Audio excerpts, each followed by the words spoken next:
Of capital. Now, normally there's a little asterisk on capital, and it says time, money, energy, and attention.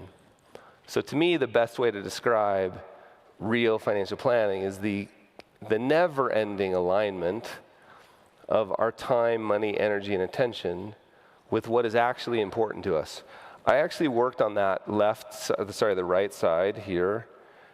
I just made a change to that after thinking about it for 10 years. I've been thinking about this sentence has been bothering me for 10 years. Because it used to say, it's the alignment of your time, use of capital aligning with what people say is important to them. I used to say was in there. And then I realized I actually don't care what you tell me is important to you.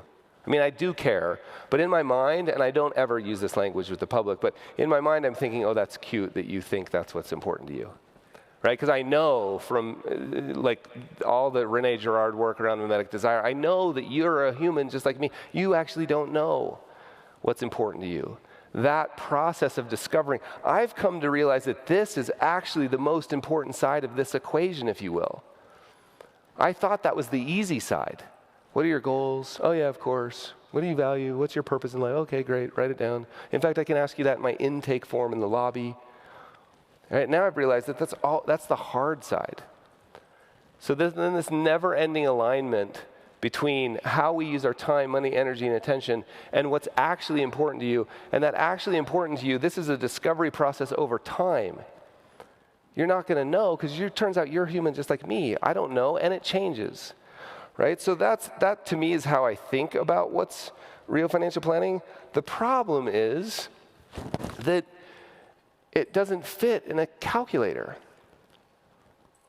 Right? There's no algorithm to sort this out. Right? This is a classic example, like I have actually been to mortgage payoff parties. Right? Like burn something in the bonfire out back, everybody's celebrating. I've never been to an efficient market portfolio party, ever. One of them makes sense in a calculator. One of them doesn't. It's because money doesn't fit in a calculator. And I think this is to me, this is the fundamental crux of the problem, is we've been behaving as if it fits in a calculator. And then all the humans, us included, when we go home and have a conversation, it's like you touched an electric fence that you didn't know was electric. Like, wait, I just opened the AmEx bill. Like, why are we fighting? Well, it's because it's not a math problem, right? Because it just refuses to fit in a calculator. So I'd love to walk you through my understanding of why this is. And I'm super excited to learn this over a series of conversations about 25 years long. And I think it has to do with, this is a little deep, it's a little bit of a bold claim, I think it has to do with understanding the sort of nature of the reality that we live in. And if I can just walk you through kind of 3 levels, those of you who've heard me talk about this, just stay with me. The first way to think about systems, the system that and this all comes from complexity theory. So if we just think about what we all normally think we live in, and I'm just going to use S for simple. In a simple system, you have an input. A thing goes on, a process goes on. You understand the whole process. It's really easy. You understand it beforehand, and you understand it after the fact. And you get an output called B. You get an output called B. That's a simple system, right? In a complicated system, you do A. Sorry, I'm just a freak about this stuff. We got to change the colors.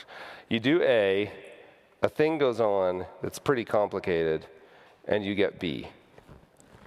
Here's the important thing to understand about a complicated system. When you look back, you can understand what went on. You can explain what went on by looking backwards. With the benefit of hindsight, you can make sense of what happened.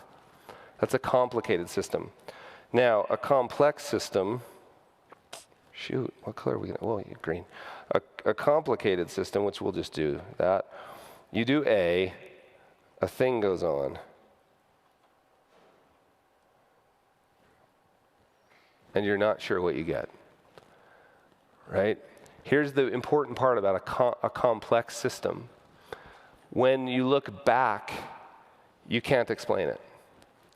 And here's from the literature, my favorite phrase about complicated system is that when you look back, all you're left with as explanatory power is myth and story.